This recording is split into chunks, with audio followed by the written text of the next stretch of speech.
Well, hello again, everybody, and welcome to another MakeWay.World exclusive. Most of you will have noticed the continued evolution in .brands, and with organisations like Apple and JP Morgan Chase getting to really use their .brand this year alone, and 40 other companies joining them, we're starting to see a really significant movement in the space. And what we've tried to do at MakeWay.World is to share those stories with you and bring all of the information to you, the .brand owners, to help you with your operations and daily business. And joining me today is the Executive Director of the Brand Registry Group, a trade association that's been generated exclusively for the benefit of .brand owners around the world, who's going to share a little bit more about the story of the Brand Registry Group and see if we can find some benefits and things that could help you in your .brand journey. So Martin Sutton, Executive Director, welcome to you. Thanks for joining us at MakeWay.World. Would you mind just sort of starting a little bit, Martin, about yourself and about the BRG? Hi, Tony, and thank you for inviting me to chat with you today. I much appreciate that. My background is that I was an applicant for a .brand a number of years back for .HSBC. So I applied for and operated a registry for a little while. But some years ago, left to start up my own business, and as part of that, I work with the Brand Registry Group as Executive Director. Where the BRG was formed is a number of years ago, so it's back when the application round began in 2012. Prior to then, brands were probably at ICANN, but for very different reasons. So they were amongst different stakeholder groups and constituencies, perhaps the business constituency or the intellectual property constituency, protecting their interests as commercial users of the internet. Whereas once that 2012 round opened, that was very different. They become contracted parties to ICANN. And prior to that day, there was no real understanding of what that model would look like, how it would be effective within the processes and contractual elements that existed within the base agreement that ICANN had formed for the new GTLD round. So once the reveal day highlighted that over a third of the applications, a third of 1,900 odd applications, were for .brands, it was important that their interests were recognized. So those brands that were familiar with ICANN knew that it was going to be a very tricky and awkward process to be able to become recognized as different models and to have changes applied to the base agreement that would be reflective of a model that was not out there selling domains. It was out there to protect its brand. It was out there to secure its brand more on the internet and create even more trust in that internet space that it was creating. So that was the importance. That was the kickoff of a number of brands that came together in the early days to form a trade association that could therefore represent themselves as a group at ICANN. We've got to recognize that corporates traditionally would not like to be in a situation like ICANN where they're put on a podium to talk and to argue and put forward their particular positions in a direct fashion. So a trade association like the Brand Registry Group is a vehicle for them to put forward their ideas, their concerns, and ways to make it much better for now and the future of .brands in the ICANN space. So that's a really interesting point. Just talk about sort of the membership dynamics. As you said, many in the past would be reticent to be sort of speaking openly about their plans, but what have you noticed within the Brand Registry Group and the member dynamics? There's obviously organisations that are members that compete. How do you sort of see that works? Is it becoming more of a community input? So I think that's really interesting because the Brand Registry Group membership is made up of a whole diverse group of corporates, some that are in the same space or similar space, but it is diverse in geographic terms, in business industries that they're involved with. But what brings them together collectively is that they are pioneers in this space. Nobody's done it before. So they are learning from each other, encouraging one another with ideas, as well as looking and reflecting on the ICANN space, which was kind of the nexus to begin with. That's shifted on. So as we've seen the sort of pain of the application process from last round disappear, what we're now seeing is everybody's learning from each other. And the Brand Registry Group brings that intelligence, that knowledge and experience that is being built up by our members, brings it together. They share lots of ideas. They share their experiences, good or bad. Right. So that means that our members don't have to trip up the same way as others. So they can have a clear indication of how to create their deployment strategy on .brands, whether that be a low risk approach or very much a full transition into their .brand. So those lessons are being learnt, and as we go along, our members create best practices and share that amongst themselves. So that's the exciting bit now, is it's not just simply looking at contractual elements in the ICANN industry space. Right. Brand Registry Group as a trade association sits outside of all of that. And so whilst we can balance it all with how do we want to progress these, how do we want to raise knowledge and experience of .brands and also raise awareness of the use cases. So I think the dynamics that we now see within the Brand Registry Group is where that willingness to share and learn is coming through more and more, and what we're seeing is also at the same time that quiet evolution of .brands on the internet. They don't have to advertise the fact that they're launching anything, they're just doing it, and it's creeping out as they get to understand the potential and how they want to align it with their own individual strategies, their business strategies, their marketing strategies, their IT and security strategies. So it's starting to seep through now as we see more and more of those .brands become active. So this is a great thing. I mean, I understand that the membership base is diverse, and obviously over the 4 or 5 years that it's been operational, there's been a different groups of people that have joined along the road. But just sharing, I guess, very quickly, our experience with Neustar being a member of the BRG for the last 4 or 5 years. Albeit that we're in the industry and we also have a team of experts in this, having access to other senior executives from some of the other companies that are part of the BRG, I think it's reasonable to think that, for members thinking about joining the BRG, you're really getting access to not just the insights and information, but also a group of people that are really experienced and have, walked the road before. Indeed, and I think what we've seen also with member representation within the Brand Registry Group is a change. So we do have a mixture where originally it may have been more influenced by intellectual property representatives. We've shifted and there's a mix. There's digital marketeers within there. There is IT people in there. That brings together more ideas, better understanding of certain practices and certain ideas if they could flourish further. It's really helpful to have that diversity amongst the membership itself. Some examples I would say that have emerged over the last couple of years, perhaps on more of a security and technical basis, is things like deploying HSTS. And this is where, any user doesn't need to type in HTTPS to call a website securely. It will just happen by default. And there are ways that as a .brand, you could set that as a default measure at the network level, at your top level domain. Similarly, with regards to email, we know that there's, billions of spam that gets spread around, and ways to control that are out there, including things that we call DMARC, and there's ways that perhaps your .brand can be leveraged to deploy DMARC as a default across that TLD level rather than individual domains. But as you start to activate domains, you can then switch and refine those individually. What does that mean? Well, that means that if it's still inactive, it can become an issue if fraudsters or those that wish to use your brand in a malicious way, they could still pretend to be sending emails out from your .brand.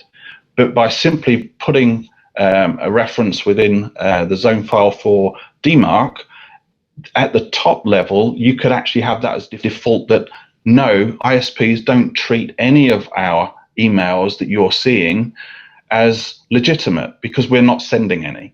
So this is some ways that even on an inactive TLD, you could deploy some very useful and easy tools to protect not only your business, but also all your customers. Right, makes a lot of sense. So the evolution of the BRG, I think it's a really poignant thing for people who may be looking at joining as a membership.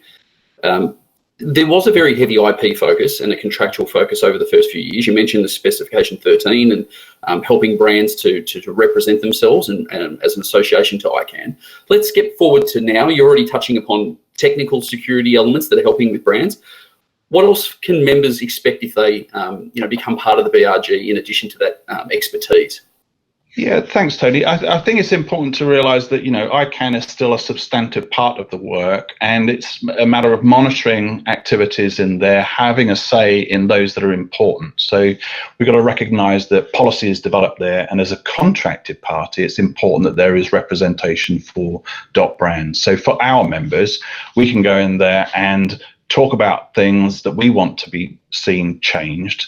As examples, we've got subsequent procedures. So thinking about the next round of applications for new GTLDs, how can we improve that for those that wish to apply for .brands? Can we make it simpler? Can we make it more efficient? And those are the primary things that we look out for as the long-standing work of subsequent procedures progresses. And we've got to try and recognise, it's a learning process for ICANN and all the community in terms of how we move that forward. We want to try and make sure that things that we understand didn't work well or not at all are eliminated and changed to something that will in the future. In other areas, there are things that may not seem quite as direct an impact on our members, but for instance, GDPR. So that's, again, been a really focused piece of work within ICANN. How does it affect you as a .brand operator?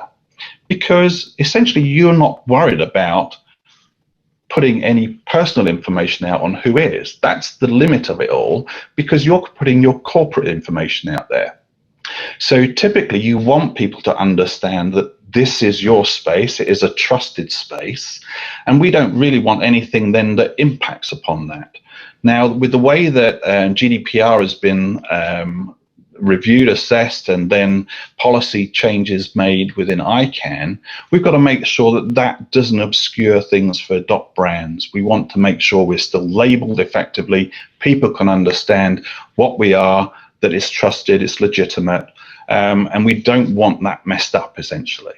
And thinking about that further is, well, is there any cost elements as well? So are we going to have a review of any impact that is going to cost us more for no improvement?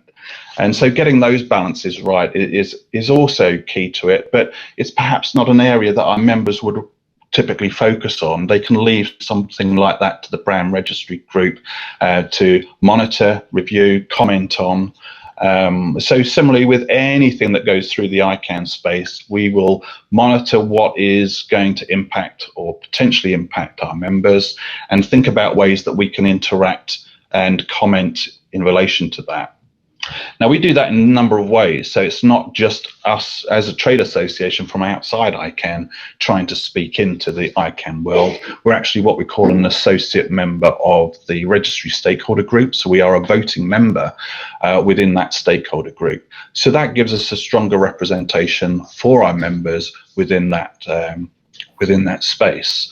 Now, some of our members like to have a direct access anyway. So there are members that are deeply involved in the ICANN sphere, and this doesn't matter at all. They can still be a direct member of different stakeholder groups and constituencies, but it also gives them some assurance that they can put clearer messages through the Brand Registry Group on behalf of a wider membership and create greater influence in that respect.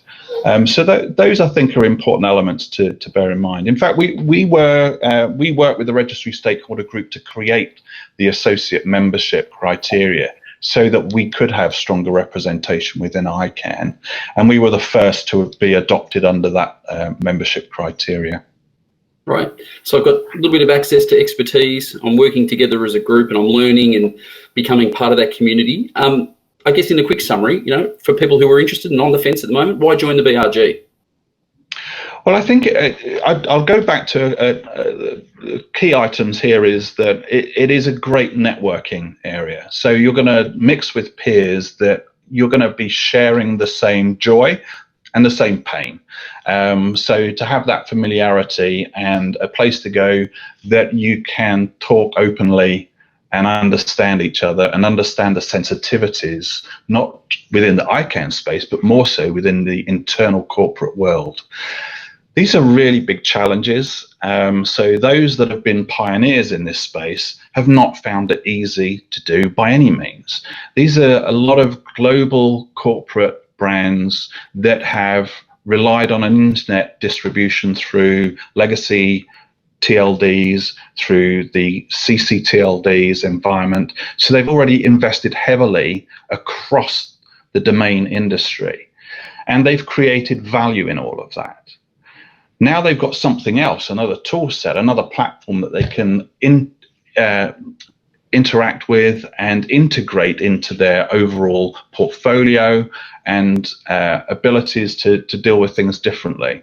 So that's a lot of work to be doing, as well as obviously convincing those within the ICANN community that, you know, these are going to be around for good and they are going to evolve and they're going to get stronger and stronger. There's also this internal complex corporate world where they have to influence those individuals as stakeholder groups within their organizations to embed it into their business strategies, to embed it into their marketing strategies.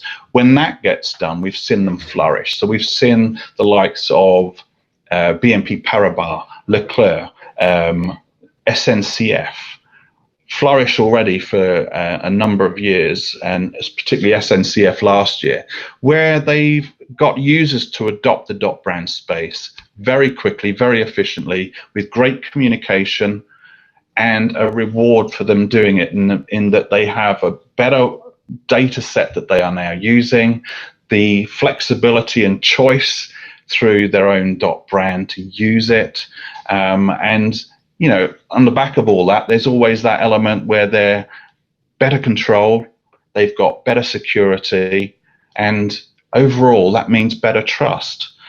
Now, it doesn't mean that, you know, everybody's got the same strategy and the way around this will work for everybody, but sharing those in a non-competitive environment is a real key, I think, a real plus for any members joining.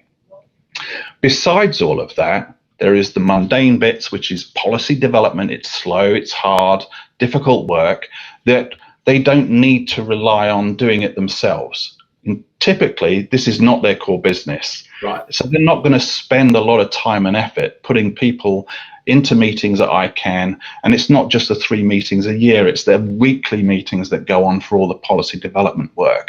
It's a heavy burden. So they're not all going to invest in that because it doesn't add sufficient value to their business day to day. So by being able to tap into it when they want to, or actually jump in when they want to, it's entirely up to them. So they can get as deeply immersed as they like, or keep way back as they like, but they'll still have information flows. They'll be able to keep their a close eye on how things are progressing, and also have a say, have an influence as to how the BRG should be responding to these things in ICANN, and to put forward effective messages. The other element that I would say is operationally, again, this is an experience that we would typically have within a corporate. So preparing all those best practices and building a suite of best practice elements is a very good benefit. Some of the things that we've done is, it can be fairly basic. It's about, you know, how do you convert into your .brand space with just putting in redirects? Now, some may say, well, that's a very weak approach. Well, it's a low risk approach, but it actually creates trusted links into very deep content that's been established over many years. So as I said earlier, these corporates may have a very, very diverse use of CCTLDs and legacy TLDs for distributing their business in a traditional manner, which has been created over time and time and time again, just adding deeper and deeper layers. And it's not always effective to have these long URLs to get people to find that information. You can put more intuitive stuff at the .brand level to pick out those important elements that you've already created and developed in different spaces around the internet, and just simply guide everybody there as quickly and as easily as possible. So I think it's exciting times in the respect of how we're helping each other activate and use the .brands intelligently. It's not always visible. Typically, we're looking at websites as our way of measuring activity, but there's a lot of other stuff going on in terms of social media, where trusted links are created from a .brand. And, you know, these are, again, probably low risk, but create good value within the brand itself, promoting the brand. And the trust that it creates for users means that they're more likely to click through on those trusted short URL links within social media.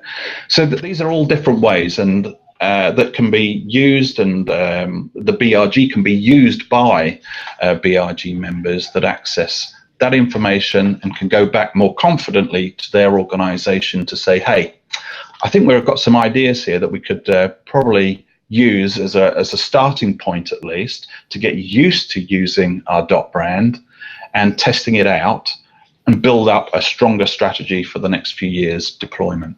So that makes a lot of sense. I mean, we've seen now that, you know, probably 60 or so % of .brand owners around the world are using it in some way, shape or form. That obviously varies heavily between a full migration versus a small social media campaign. But nonetheless, we're seeing some activity. I think what's interesting, Martin, is that for, let's say there's 500 or 550 odd .brand owners around the world at the moment, not a lot of them do attend ICANN meetings. I would say 20-30% at most. So this is a really efficient method for them to be able to keep up to date with what's going on, be protected and have someone advocating for their specific needs, but also get access to those resources that you mentioned, so that it's a very holistic approach to supporting your members. Tell me just quickly from your perspective, we're now quite a few years into .brand. It's growing slowly and steadily, as you mentioned. What are your sort of thoughts on where we're at, and what do you see moving forward in the next, say 12 to 24 months? So I despite it was a long journey that we saw in the 2012 round, and we're not sure yet when the next round will be opened, but hopefully not too distant future. In the meantime, before those that want to join us to think about how they would want to apply and what they would want to apply for and learn from our existing membership base, is that encouraging each other, supporting each other to deploy whatever it is that suits their business is what we're going to see over the next couple of years, because they're going to see something that has value, but if they don't use it now, they'll be disadvantaging themselves before the next round comes along. That next round are more likely to have stronger business cases that will bring their .brands to market more quickly and efficiently, with a stronger roadmap of how they will deploy their .brand. So I think there will be some encouragement for those that have already got their .brand but may not be actively engaged with it thus far, and they will be looking around to see how best to make use of that and build that up before others come into play, and particularly their competitors. So there will be some market movement there, I'm sure. But overall, I think it's about what I see within the Brand Registry Group and beyond.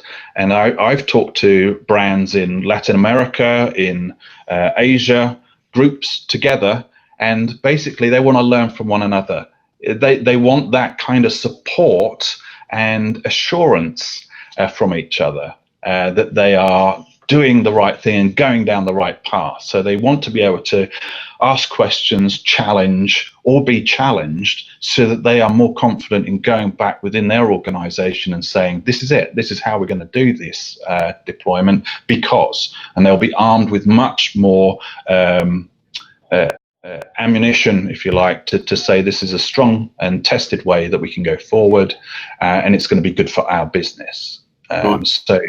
So I think those are the interesting things that I've certainly witnessed over the last year, talking to groups of brands in particular locations, again, very different industries, but the need and the sense that they want to interact with each other and support each other and give everybody some confidence to move forward.